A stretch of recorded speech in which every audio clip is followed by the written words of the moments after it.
Hi everybody, welcome to Fish Jones Beach. This is Jerry here.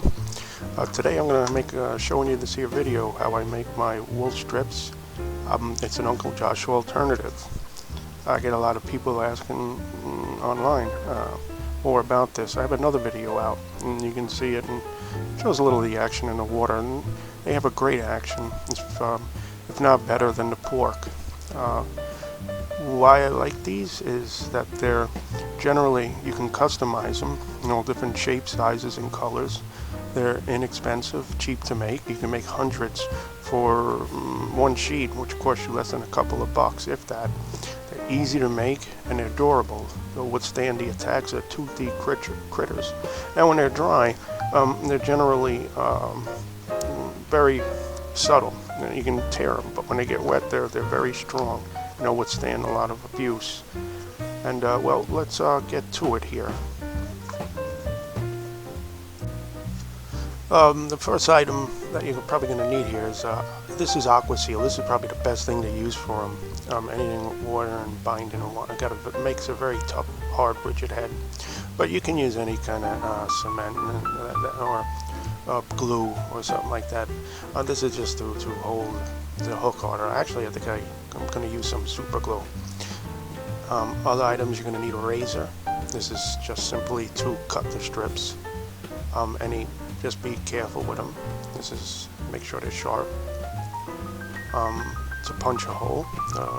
Now, a ruler to make sure you get that nice straight cut, if you want a straight cut. A cutting board, of course, and to cut on, unless you got a desk you can mess up, like mine. Or and then of course your wall. This is a red sheet, and we're gonna basically cut it in half, or how we want, and then we'll cut the strips on over. And that's how basically we're gonna prepare it. You find your fold, and you can cut them smaller, or you can cut them larger. It's basically up to you.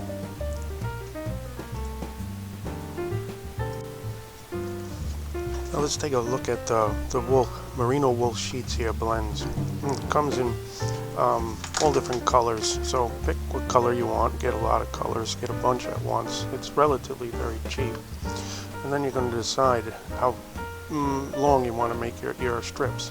You can make them equally, same size on both sides of the thing. We're going to cut this sheet in half. Sometimes I'll cut the top shorter and the longer part will be on the bottom, so I'll get like 7 and 5 inch sheet strip, just like that. Or you can also cut them in 3 inch strips, 4 separate sheets. You'll see how I do it, but basically just decide how you're going to cut that. You're going to cut it across first, just like that. Equidistant strips if you want. They're going to be 6 inches or so long, and we're just going to cut down, and so you have to decide how you're going to cut it. This is a merino wool blend. It comes in 100%, 50-50, and whatnot, and so I don't think it matters so much. I think it's a rayon merino wool 50-50 blend here. The more merino wool, the more expensive it'll be. But well, let's get going here, and let's go to the next step. Now we're gonna have to make a horizontal cut first. I'm gonna show you, pick the size you want, and I think I'm gonna do these about 1 5-inch side, 1 7-inch side. And like I said, you can make them as big or as small as you want. You can, when you cut the strips vertically too, you can make them as wide or as thin as you want. I don't think you want them too wide, but it depends on how big your tail you put them on. So just decide how big you're going to make that. And all we're going to do is lay down our ruler here, and we're going to just cut right across. Make sure the razor you're using is sharp. This cutting board's a little small, but what the heck. So just cut your sheet, and it just comes right off. You can see we got a 5-inch section on the top. These will be about 5-inch long strips on the top that I'll make. And right the bottom is a 7-inch, and it should be good to go. We're going to cut some vertical strips now. When you make the vertical strips, lay it out flat, pat it down. And you want to I cut mine on a slight angle. You can see it's a little bit of an angle there. And well, you probably should go from top to bottom, but this is just how I have it right now. And you can cut out a whole bunch of these all at once, you know, or you can just cut them as you need them. I'll probably do about 4 or 5 of these an hour, something like that. You can use these as is. This is how actually I do it. I'm going to show you a few extra steps, how to make that hole a little firmer, stronger, but I just put them right on my hook just like that, and I'll work them down. You can see they tear easy because it's not wet. When they get wet, they won't tear at all, and they have a really great action in the water. And you can also whip finish them on the end of your hook. It'll be on there permanent. So I'm just going to cut a whole bunch more. Well, not a whole bunch, but I'm going to probably do 4 or so more, 3, 4, 5, whatever. You can, you know, this is plenty for one trip, you know.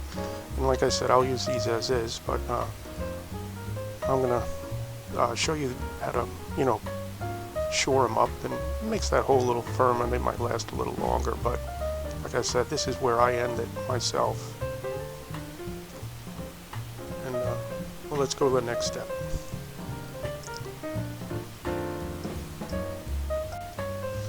Now this part is we're going to fold. We're going to you probably use aqua seal or some kind of silicone for this.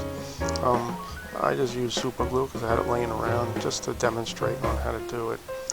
But basically we're going to fold that top part down, and this part is optional. I basically use the strips right after I cut them, but this will make them last longer, and they'll stay on the hook a bit longer. I just cut a bunch, but just you put your glue on the top part there and just pat her down.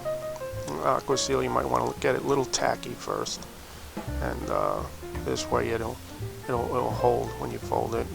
And you can put the edges inside of a book, if you're using a certain kind of head cement and whatnot, and just close that old book down to keep it nice and tight and firm. So just do that to all your strips after you have them cut. And I did 4 here, so I'm just gonna do another one. And that's it. Fold it over, pat her down, let her sit, and we're just about done here. This will make a firmer hold. Again, like I said, you can also tie them right on your bucktails. And again, the beauty with these is you can whip finish them on the back of your hook. And I leave them right in my bag. Once I put them on my bucktail, you don't have to put them in a juice, no mess. They're very light, easy to carry. Alright, now I think we just got to punch some holes in them, trim them and punch some holes. So I'll show you how to do that next. Now we're just going to get our scissors and just trim that little bit of excess off the top. Probably should do this after they dry, but just get these done. They're going to be, you know, I cut mine a little uneven. I don't believe in perfection, but just nip that off, make them nice and neat. And almost done here. And this only takes but a few minutes. And the more you make, the more your valuable your time is. There we go. And next step is we are going to punch some holes in them. Now we're just simply going to get our owl, your pick or a needle, whatever you want to use, and just put holes after that glue dries, or even before it dries. You can go, don't go all the wet way through like I just did. Just kind of leave a little bit of yeah, there you go, like that. That's how you really want them, and they'll hold on that hook, and they won't really come off as easy. I find that without doing this, they stay on pretty well. So, and well, actually like leaving them the way they are because I can trim them while they're dry and make them shorter if I want a shorter trailer. But that's about it. Just do these one by one. You can do a whole bunch at once. You can do all different shapes and sizes, and that's about it. You're ready to go. And I want you guys to keep in mind, I'm not the first person to do this. I learned this from someone, and I'm showing you how to, do this and make things easy. These things are beautiful. Again, to sum up, they're inexpensive, easy to make, they're durable, handy. You can leave them on that hook as put them right in your bag. No messy juice, and that's about it. Thanks as always for watching, and I'll see you on the next video.